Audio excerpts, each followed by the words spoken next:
৩১ দফা মানেই বাংলাদেশ, ৩১ দফা মানেই গণতন্ত্র। ৩১ দফার মধ্যেই আছে আগামীর বাংলাদেশ।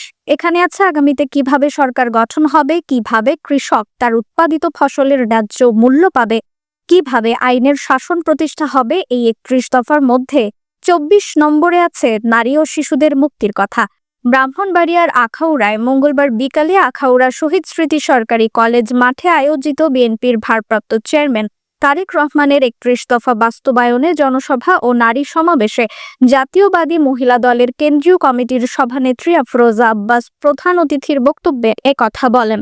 ব্রাহ্মণবাড়িয়া কসবা আখাউড়া নির্বাচন এলাকার দায়িত্বশীল নেতা কবির আহমেদ ভূঁইয়ার সভাপতিত্বে সভায় আরও বক্তব্য রাখেন কেন্দ্রীয় মহিলা দলের সাধারণ সম্পাদক সুলতানা আহমেদ, সিনিয়র যুগ্ম সাধারণ সম্পাদক হেলেন জেরিন, জেলা বিএনপির যুগ্ম সাধারণ সম্পাদক বেলাল উদ্দিন সরকার তুহিন, জেলা মহিলা দলের সভাপতি অ্যাডভোকেট ইসমতারা, সাধারণ সম্পাদক শামীমা বাসির স্মৃতি, উপজেলা বিএনপির সভাপতি জয়নাল আবেদিন আব্দু, সাধারণ সম্পাদক ডাক্তার খোরশেদ আলম, পৌর বিএনপির সভাপতি সেলিম ভূঁইয়া, সাধারণ সম্পাদক আক্তার খান, উপজেলা মহিলা দলের সভানেত্রী অন্তরা চৌধুরী। সভা সঞ্চালনা করেন কেন্দ্রীয় স্বেচ্ছাসেবক দলের সহ সাধারণ সম্পাদক মাসুম ভূঁইয়া।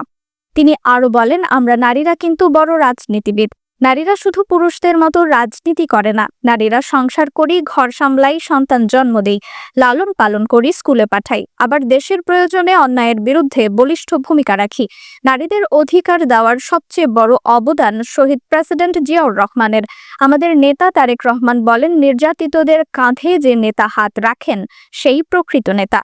তখন তিনি সবার উদ্দেশ্যে প্রশ্ন রাখেন, তাহলে আপনাদের নেতা কে? তখন সবাই বলে, কবির ভূঁইয়া।